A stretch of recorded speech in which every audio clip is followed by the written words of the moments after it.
উপস্থিত ৰাইজসকল, আজি শ্ৰমিক দিৱসৰ দিনা সকলোকে মই অভিনন্দন জনাইছোঁ আৰু বিশেষকৈ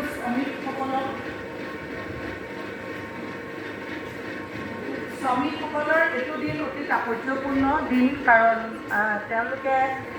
তেওঁলোকৰ শ্ৰমৰ কাৰণে আজি দিনটো উদযাপন কৰা হয়। বিভিন্ন ঠাইত অকল ভাৰততে নহয়, গোটেই পৃথিৱীতে উদযাপন কৰা হয় শ্ৰমিক দিৱস বুলি।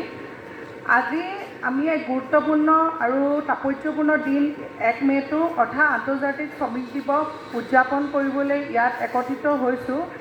এই বিশেষ দিনটোত মই সংগঠনৰ ছেক্ৰেটাৰী, গুৱাহাটী ডিষ্ট্ৰিক্টৰ ছেক্ৰেটাৰী হিচাপে সকলো শ্ৰমিক বাই ভনী আন্তৰিক শুভেচ্ছা আৰু গভীৰ সন্মান জ্ঞাপন কৰিছোঁ। 1 মে' কেৱল এটা তাৰিখ নহয়, ই শ্ৰমিকসকলৰ অধিকাৰ, মৰ্যাদা আৰু ন্যায়ৰ বাবে চলোৱা দীঘলীয়া সংগ্ৰামৰ প্ৰতীক। ইতিহাসে আমাক জনায় যে শ্ৰমিকসকলে ন্যায্য দৰমহা, সুৰক্ষিত কৰ্ম পৰিৱেশ আৰু মানৱীয় অধিকাৰ, এই সকলোবিলাক ত্যাগ আৰু পৰিশ্ৰম কৰিছে।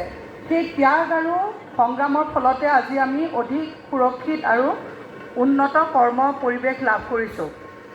শ্ৰমিকসকল হৈছে যিকোনো সমাজ আৰু দেশৰ মূল ভেটি। তেওঁলোকৰ কঠোৰ পৰিশ্ৰম, নিষ্ঠা আৰু আত্মনিবেদনৰ ফলতে আমাৰ অৰ্থনীতি আগবাঢ়ে, আমাৰ সমাজ উন্নতিত লাভ কৰে আৰু কাৰখানাই হওক বা কৃষি কৰ্মই হওক, নিৰ্মাণৰ ক্ষেত্ৰতে হওক, সকলো শ্ৰমিকৰ এক অতুলনীয় অৱদান আছে।